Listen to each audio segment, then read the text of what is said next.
여러분 반갑습니다. 시촌입니다. 무슨 마을이 산 위에 떠 있는 것 같습니다. 자연이 진짜 끝내주네요. 바로 이 집인데요. 현장에 와서 보니까 집이 정말 깔끔하고 좋아 보입니다. 지금 전반적으로 정원을 보면은 관리 상태도 상당히 좋은 것 같습니다. 그쵸? 이 집이 감정가가 2억 3천만 원 정도 됐는데요. 현재 반값 경매가 됐습니다.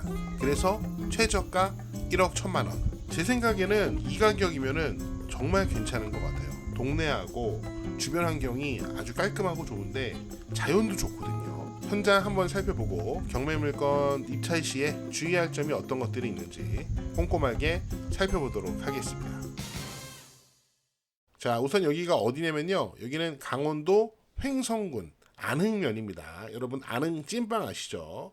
바로 그 동네입니다. 여기는 전원주택 단지로 만들어진 곳인데요. 동네가 참 깔끔하고 좋습니다. 집들도 하나같이 참 멋있게 지어져 있었고요. 동네 분위기는 원주민 마을이기보다는 이제 귀농귀촌 쪽은 아닌 것 같고 그냥 귀촌 혹은 오도이촌, 세컨하우스 그런 느낌의 동네였습니다. 전원주택이 상당히 많았고요. 마을길도 아주 깔끔하게 잘 포장이 되어 있었기 때문에 도로 이용에도 전혀 불편함이 없었습니다. 경매 물건은 이렇게 생긴 집입니다. 참 아름답습니다. 아름답죠. 마당 관리도 아주 잘 되어 있었습니다. 집이 경매에 넘어가긴 했지만 집주인께서 관리는 잘 하고 계신 것 같았습니다. 이 땅이 179평, 거의 180평 정도 되고요. 당연히 대지입니다. 집은 딱 30평이에요. 딱 30평. 1층이 23평, 2층이 7평이 좀 넘는 30평이 아주 살짝 넘는 집입니다. 여러분 이 그림자를 보시면 아시겠지만 이 그림자가 북쪽으로 뻗어 있죠. 맞습니다. 이 집은 남양집입니다. 제가 남양집을 참 좋아하죠. 또 강원도는 남양집이 참 중요합니다. 그래서 집이 굉장히 양지 바르고 마당도 양지 바른 것을 확인할 수 있고 땅의 경계 표시는 이런 식으로 울타리가 아닌 나무로 조경수로 토지의 경계 표시를 잘 해놓은 것 같습니다. 자, 이런 식이고요. 이쪽 집의 왼편에도 이렇게 나무로 울타리를 쳐놨기 때문에 집 안쪽이 잘 보이지 않습니다. 사생활이 좀 보호되는 효과가 있겠죠. 근데 반대로 경매 물건에 관심이 있어서 현장에 임장 가는 사람 입장에서는 안쪽 집이 잘 보이지 않으니까 답답할 수 있어요. 자, 그런데 여러분 그렇다고 해서 요 대문을 막아놨잖아요. 여기 넘어가서 마당 안에 들어가서 임장하는 사람이 집을 살펴보면 안 됩니다. 그럼 임장할 때 그 집 마당 안에 들어가시면 안 돼요. 여러분 원칙적으로 아파트하고 빌라 같은 공동주택 역시 그 집이 내가 사는 집이 아니라면은 그 공동 현관 안에 들어가면 안 돼요. 물론 택배기사나 업무가 있는 사람 혹은 실질적인 초대받은 방문객 뭐 그런 사람들은 괜찮아요. 하지만 아무 관계없는 사람은 그 공동 현관도 들어가면 안 됩니다. 마찬가지로 이런 전원주택도 여러분 임장하실 때 밖에서만 보시는 겁니다. 이렇게 보면은 좀 답답하긴 하지만 보이는 만큼 보는 겁니다. 이렇게 옆에서 봤을 때 이 지붕이 보이는데 여기 보이는 공간이 2층 공간입니다. 1층 공간은 안 보이고 2층에 방이 하나 있어요. 방이. 뒤에서 보면 이런 모습입니다. 지금 여기는 1층만 있고 이쪽은 2층까지 있죠.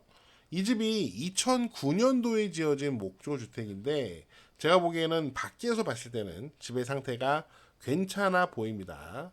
이게 남양집이 중요한 이유예요. 이게 만약에 남양이 아니었다면 집이 더 많이 상했을 겁니다. 지금 보시면은 아스팔트 싱글 지붕인데 아스팔트 싱글도 거의 뭐 멀쩡합니다.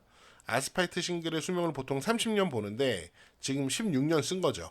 다시 집 앞으로 돌아와서 보면은 마당은 다 잔디고 여기 마당 안에는 주차장이 없습니다. 그냥 마을 길에다가 차를 세우고 들어가야 될 것 같고요. 뭐 그렇게 주차하시는 분들도 많이 계신 것을 동네에서 확인할 수 있었습니다. 잔디 사이에 있는 디딤석을 밟고 이렇게 현관으로 가는 구조인데요. 여기 데크도 상태가 그렇게 나빠 보이지 않습니다. 막 갈라지거나 뭐 뜯어지거나 그런 부분은 보이지 않고 지금 여기 거실 부분인 것 같은데요. 이 거실 부분에 이렇게 벽난로가 설치되어 있는 모습을 확인할 수 있습니다. 추운 겨울에 벽난로 속에다가 작은 불 피워놓으면 정말 따뜻합니다.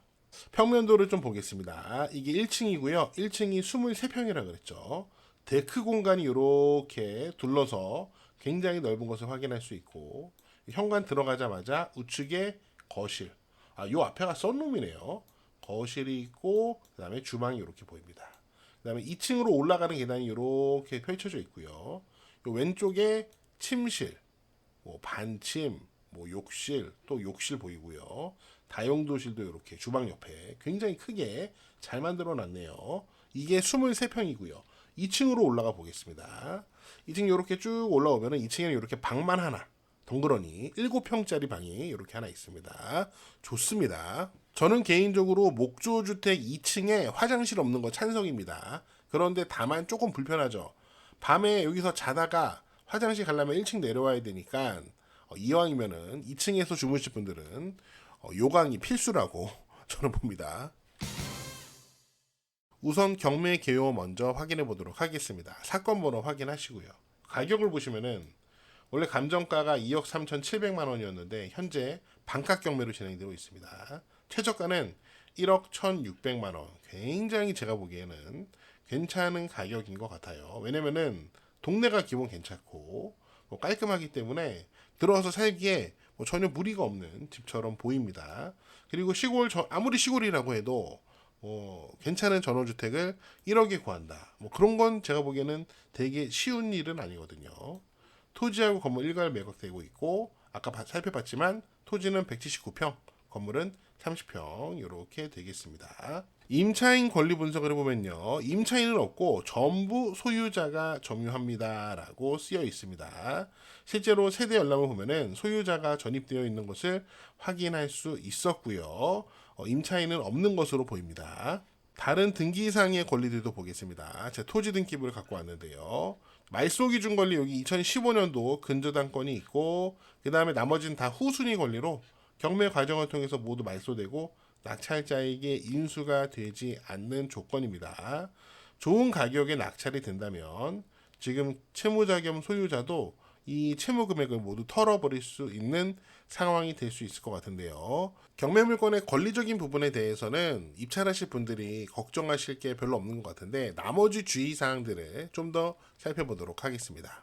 첫 번째, 자 이렇게 보면은 마당에 참 깔끔하고 좋은데요. 이 집에는 이렇게 분묘가 하나 소지하고 있습니다. 굉장히 아담한 분묘가 소지하고 있는데 이 부분은 좀 확인이 필요합니다. 그래서 이제 이 집 자체가 2009년도에 지어졌기 때문에 이 분묘 자체가 장차 분묘기지권이 성립할 조건을 갖추었다고 보기는 어렵겠지만 그래도 낙찰 받은 다음에 이 분묘를 이동시키는 것과 관련해서 기존 소유자와 협의가 좀 필요하지 않을까 하는 생각이 듭니다. 뭐 이런 게 골치 아플 수 있겠죠.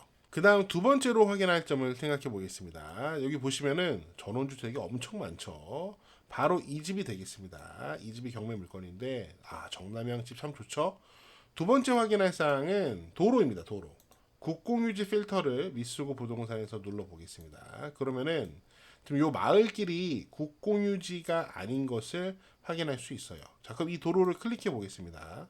클릭해 보면은 법인, 공유인 수 34명 이렇게 되어 있습니다. 그러니까 이 전원주택 단지는 법인이 개발해서 일반에 분양을 한 거고 분양을 하면서 도로 지분도 이 분양을 받은 사람들한테 매도를 한 것 같아요. 지분으로. 그런데 현재 경매 물건에는 이 도로 지분이 포함되어 있지 않습니다. 그러면 이거 문제가 될까요? 제 개인적인 생각으로는 요거는 큰 문제는 아닐 것 같아요. 왜냐면 저도 이렇게 차를 갖고 올라가는데 전혀 문제는 없었고요. 그리고 이렇게 1단의 단지를 조성하면서 그 단지의 토지로 제공된 도로는 요거는 배타적 사용 수익권이 포기된 것으로 본다라는 대법원 판례가 많이 있습니다. 뭐 그런 것도 그렇고 동네 분위기가 길막을 분위기도 저는 아니었다고 개인적으로 생각을 합니다. 그리고 만약에 길을 막으면 다 같이 이용을 못하기 때문에 뭐 길을 막을 수 있는 상황이라고는 좀 보기 어려운 것 같아요. 다만 좀 불안하신 분들은 이제 요거를 낙찰 받기 전에 토지 소유에 대해서 혹은 토지 사용에 대해서 이웃분들에게 좀 여쭤보시고 문의를 해보시면 좋지 않을까 하는 생각도 듭니다. 그리고 제가 이 도로에 대해서 한 가지 더 말씀드리고 싶은 게 있는데, 이 큰 길에서 이렇게 도로로 올라가는데 이게 이렇게 보면은 굉장히 짧은 길 같지만 생각보다 긴 길이었어요. 제가 가보니까. 그리고 이 길이 생각보다 경사가 좀 있습니다. 이렇게 동네에 올라와 보면은 요 아래에 있는 길이 전혀 보이지 않을 정도로 많이 올라온 거거든요. 그래서 이 경사도가 상당히 있다라는 것도 꼭 참고를 하셔야 되는 사항인 것 같습니다. 그리고 지도상에 보면은 요 전원주택 단지가 있고 요 밑에 작은 축사가 하나 있는데요. 요 밑에 뭐 사슴 농장도 보이고요. 제가 요 전원주택 단지 위에 올라가서 요 자리에서는 뭐 냄새를 전혀 느끼진 못했습니다. 그래도 이렇게 축사가 있다는 점, 여기 사슴 농장이 있다는 점은 또 참고를 하셔야 될 것 같고요. 마지막으로 경매물건 주변에 시세를 좀 확인하시면 될 것 같아요. 경매물건이 현재 1억 1천만 원 정도 되는데 바로 옆에 집이 2022년도에 1억 9천만 원. 요 건너편도 1억 9천만 원. 뭐 면적은 좀 다르겠지만 참고만 하세요. 요 위에 있는 집은 2020년도에 2억 6천만 원. 하나만 더 볼까요? 요 밑에 좀 좋아 보이고 넓어 보이는 집이 2023년도에 3억 2천만 원에 이렇게 거래된 실거래가를 확인하시고 이제 여러분이 어느 정도에 접근할 수 있을지 생각해 보시면 좋을 것 같습니다. 네, 제가 준비한 내용은 여기까지고요. 여러분은 어떻게 보셨는지 여러분의 다양한 의견을 댓글로 남겨주세요. 저는 다음 영상에서 더 재미있고 유익한 내용으로 돌아오도록 하겠습니다. 여러분, 시촌 어게인!